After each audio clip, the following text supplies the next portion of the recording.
नमस्कार, दीप्स किचन मराठीमध्ये मी दीपाली आपलं मनापासून स्वागत करते। आज मी तुम्हाला नाश्त्यासाठी टोमॅटो ऑमलेट कसं करायचं ते दाखवणार आहे। अगदी साधी सोपी रेसिपी आहे। टोमॅटो ऑमलेट करण्यासाठी मी ह्या साइजचे 3 टोमॅटो कट करून घेतलेले आहे। 1 वाटी बेसन पीठ घेतले, 4 पोहे खायचे चमचे तांदळाचं पीठ घेतलेले। तुमच्याकडे जर तांदळाचं पीठ नसेल तर तुम्ही रवा घेतला तरीही चालेल।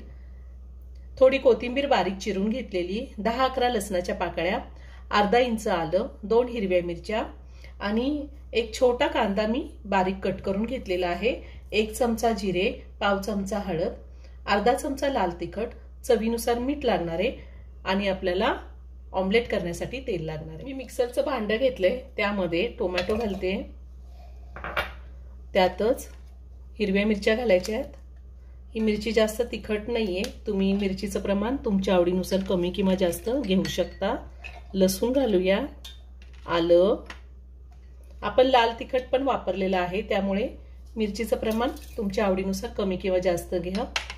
जिरे आणि आता हे मिक्सरला मी बारीक करून घेणार आहे।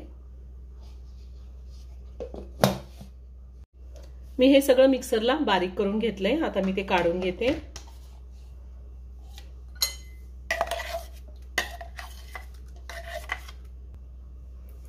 मी टोमॅटोची पेस्ट बाउलमध्ये काढून घेतलेली। आता आपल्याला त्यामध्ये डाळीचं पीठ घालायचंय, बेसन पीठ घातलंय मी, त्यामध्येच तांदळाचं पीठ घालायचंय,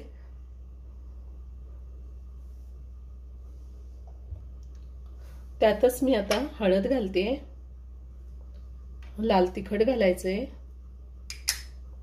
चवीनुसार मीठ घालायचंय, बारीक चिरलेला कांदा घालायचा आहे। कांदा एकदम बारीक चिरून घ्यायचा आहे। तुम्हाला जर नसेल कांदा वापरायचा, नाही वापरला तरीही चालेल, आणि कोथिंबीर घालायची आहे। आता हे सगळं व्यवस्थित मिक्स करून घेऊया।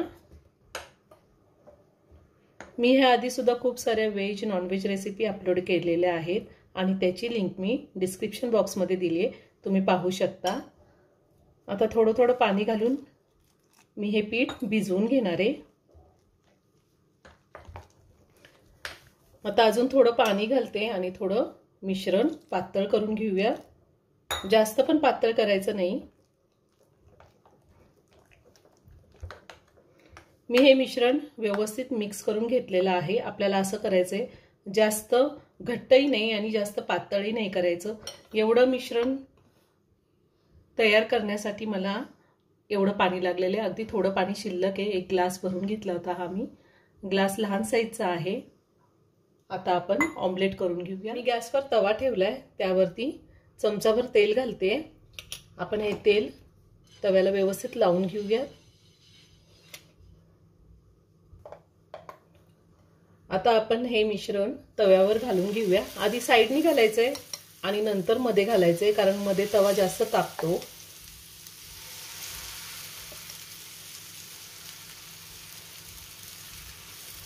असं थोडं चमच्याने पसरून घ्यायचे।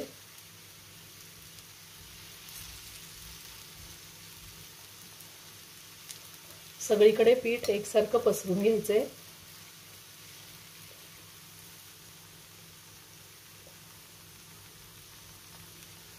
गॅसची फ्लेम मी लो टू मीडियम वर ठेवलेली आहे। आता आपण वरतून सुद्धा थोडं तेल घालून घेऊया। एका बाजूने असं जरा कोरडं झालं की वरतून तेल घालायचे आणि पलटून घ्यायचे। आणि हे ऑमलेट थोडंसं जाडसरच करायचे, जास्त पातळ नाही करायचं। एकदम छान खरपूस भाजून झाले खालून। आता दुसऱ्या साईडने सुद्धा आपण भाजून घेऊया। थोडं साईडने तेल सोडते मी, तुम्ही तेलाच्या ऐवजी बटर सुद्धा वापरू शकता। आता हे ऑमलेट तयार करून झालेलं आहे। दोन्ही साईडने मी व्यवस्थित शेकून घेतलेला आहे। आता ते काढून घेते आणि ह्याच पद्धतीने राहिलेले सगळे ऑमलेट मी तयार करून घेणार आहे। आपले टोमॅटो ऑमलेट तयार करून झालेले आहेत। सॉस सोबत खूप छान लागतात, तुम्ही एकदा नक्की करून पहा। व्हिडिओ जर आवडला तर व्हिडिओला लाईक आणि शेअर करायला विसरू नका। रेसिपी आवडली असेल तर कमेंट करून नक्की कळवा। पुन्हा भेटूया अशाच एका छानशा साध्या आणि सोप्या रेसिपी बरोबर। धन्यवाद।